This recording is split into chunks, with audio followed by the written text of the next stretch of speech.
Bab 1139. Orang yang paling mendekati Nathan. Dewa Perang Asura. Tidak membiarkan orang memikirkannya. Vorkul Hetik sudah kembali menyerang. Nathan benar-benar tidak diberikan sebuah pilihan. Kali ini Vorkul Hetik terlalu kuat. Energi semua orang tertuju pada Vorkul Hetik. Semuanya dengar perintahku. Ikuti aku menyerbunya. Nathan berteriak. Ngung, ngung, ngung. Pada saat ini, sebuah helikopter Fradron berhenti di hamparan es. Beberapa prajurit Fradron turun. Mereka dengan cepat berlari ke hadapan Nathan. Berlutut di tanah dan berteriak. Hormat Dewa Perang Kunlun. Dewa Perang, mohon tunggu sebentar. Ada hal yang ingin kami beritahukan kepada Anda. Ada apa? Nathan merasakan takut dalam hatinya. Yang lain ikut kebingungan. Apa kembali terjadi masalah lain? Hingga prajurit Fradron dari ibu kota datang untuk memberitahunya secara langsung. Apa Dewa Perang Kunlun mengkhawatirkan keselamatan keluarga Anda? Prajurit Fradron bertanya sambil tersenyum. Nathan mengangguk. Ya, aku sangat mengkhawatirkan mereka. Selama aku meninggalkan mereka, para jenderal yang aku kalahkan pasti akan bertindak. Dewa Perang Kunlun, Anda tenang saja. Apa yang Anda pikirkan? Neslandia juga sudah memikirkannya. Kali ini kemunculan Vorkul Hetik kembali adalah konspirasi pihak lain. Ini semua rencana Tontokuma, penasihat militer negara Nihon, untuk memindahkan Anda dari Neslandia, lalu menyerang keluarga Anda untuk mengancam Anda. Prajurit Fradron tertawa. Hah, Nathan tertegun pada awalnya, kemudian menunjukkan kegembiraan. Neslandia tahu semua itu. Itu berarti ibu dan istrinya akan baik-baik saja. Prajurit Fradron tertawa dan berkata, Dewa Perang Kunlun dan semua prajurit yang bertempur dalam pertempuran berdarah ini. Kalian hanya perlu melindungi gerbang negara. Tidak perlu mengkhawatirkan keluarga di belakang kalian. Neslandia akan selalu ada di belakang kalian. Kalimat sederhana, Neslandia selalu di belakang kalian, telah menyentuh hati ribuan tentara. Mereka melindungi keluarga besar negara, tetapi juga ingin melindungi keluarga kecil mereka. Tetapi seringkali hanya bisa memilih salah satu. Ketidakberdayaan semua prajurit berada dalam hal ini. Tapi mereka lahir di negara yang begitu indah. Mereka menjaga tanah air dan Neslandia juga menjaga keluarga kecil mereka. Dewa Perang Kunlun, istrimu dan keluarga pergi ke Skynia. Duk-duk, hati Nathan seketika jatuh. Kirana benar-benar pergi ke luar negeri. Dia pasti membencinya setengah mati. Lalu apakah mereka aman? Nathan bertanya dengan suara rendah. Tontokuma telah mengatur puluhan ribu master menunggu di Bandara Internasional Skynia. Begitu istrimu mendarat, mereka akan segera mulai bertindak. Prajurit Fradron mengubah topik pembicaraan dan berkata, tapi Dewa Perang Kunlun tenang saja. Neslandia telah mengirim orang untuk melindunginya. Tontokuma tidak perlu ditakuti. Siapa yang dikirim? Nathan tampak penasaran. Nicholas Mitchell.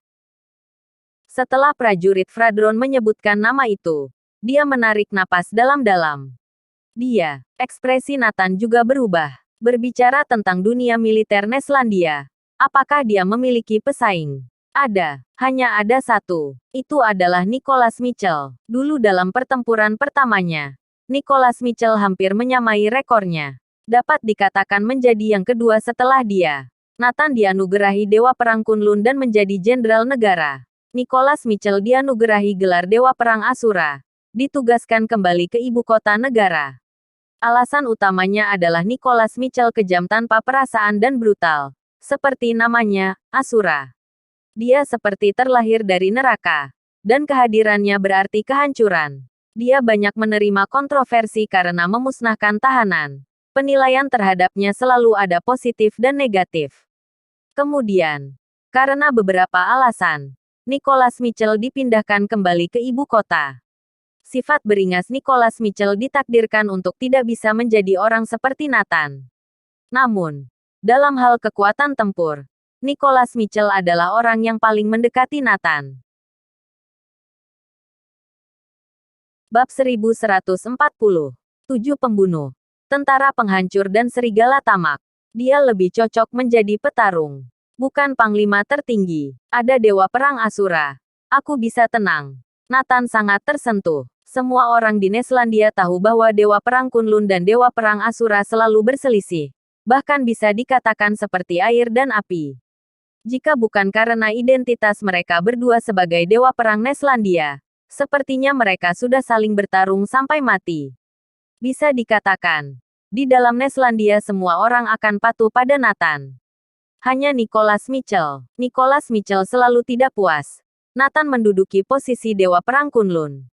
Dia merasa dirinya lebih kuat dari Nathan. Dialah yang paling memenuhi syarat untuk duduk di posisi itu. Perselisihan mereka berdua berlanjut hingga hari ini. Menurut pendapat Nathan, Nicholas Mitchell, dewa perang Asura, tidak akan pernah melindungi Kirana untuknya. Tapi karena dia sudah pergi, itu menunjukkan bahwa Neslandia berusaha keras untuk menggerakkan Nicholas Mitchell. Itu juga akan menunjukkan bahwa Nicholas Mitchell di depan kepentingan Neslandia akan mengabaikan dendam pribadinya. Bagus Nicholas Mitchell, aku berhutang budi padamu. Nathan tertawa. Setelah perang ini, bahkan jika dia harus menyerahkan posisi dewa perang Kunlun juga akan rela. Saat ini, dewa perang Asura sudah ada di Skynia. Istrimu sama sekali tidak ada masalah. Juga, para murid dewa perang Asura, 7 pembunuh, tentara penghancur dan serigala tamak telah pergi untuk melindungi ibumu. Kami berharap dewa perang Kunlun fokus menghadapi Forkul Hetik. Di belakang ada kami. Ada Neslandia. Prajurit Fradron memberi hormat militer. Setelah Nathan membalas hormat, dia memimpin pasukan ke pertempuran untuk membasmi Forkul Hetik. Eletas, dekat Wilson Edbeck Manor. Para master dari negara luar baru akan bertindak, namun merasakan hawa dingin di leher mereka. Berikutnya pancaran darah menyembur keluar. Meskipun mereka yang dikirim adalah para master terbaik, tetapi yang mereka hadapi adalah 7 pembunuh, tentara penghancur dan serigala tamak yang lebih menakutkan serta haus darah. Mereka mewarisi sisi brutal dan haus darah dari guru mereka, dewa perang Asura. Begitu bertindak, tidak akan ada belas kasihan. Claudia Wilson selamat. Di sisi lain, Bandara Skynia. Melalui layar lebar, Tontokuma melihat Kirana dan rombongannya turun dari pesawat.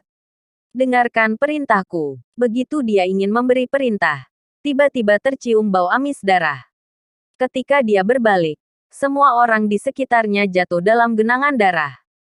Ada seseorang di belakangnya yang menatap lurus ke arahnya. Pria itu tinggi dan kurus, memakai topeng iblis. Dewa perang Asura, Neslandia. Tontokuma menelan ludah dengan susah payah. Suruh orang-orangmu segera mundur. Jangan paksa aku untuk membunuh mereka semua. Aku akan melindungi Kirana. Tidak akan ada yang bisa menyentuhnya. Nicholas Mitchell berkata dengan dingin. Tontokuma tidak bisa mempercayainya. Tidak mungkin. Bukankah kamu berselisih dengan dewa perang Kunlun? Bagaimana mungkin kamu melakukan perjalanan ribuan mil untuk melindungi wanitanya? Tidak mungkin. Semua orang di luar negeri tahu bahwa dewa perang Kunlun dan dewa perang Asura selalu berselisih. Ya, itu benar. Nathan dan aku memang tidak cocok. Jika ada aku maka tidak akan ada dia. Ada dia maka tidak akan ada aku. Tapi kamu telah mengabaikan premisnya. Kami semua berasal dari Neslandia. Berencana buruk pada Neslandia tidak akan kami biarkan. Nicholas Mitchell dingin dan kejam. Ini karena Tontokuma mengabaikan patriotisme mereka berdua. Di depan musuh, 2 orang ini bahkan bisa berjabat tangan dan berdamai. Berselisih dengan Nathan adalah masalah pribadi. Di depan Neslandia, masalah pribadi apapun dapat dikesampingkan. Aku benar-benar tidak menyangka. Oke, aku mundur. Tontokuma segera menyuruh semua orang untuk mundur. Dewa perang Kunlun tidak mampu disinggung. Dewa perang Asura juga tidak mampu dia singgung. Kali ini lebih seperti orang gila yang membalas dendam secara membabi buta. Kirana dan rombongannya dijemput dengan selamat. Bersambung.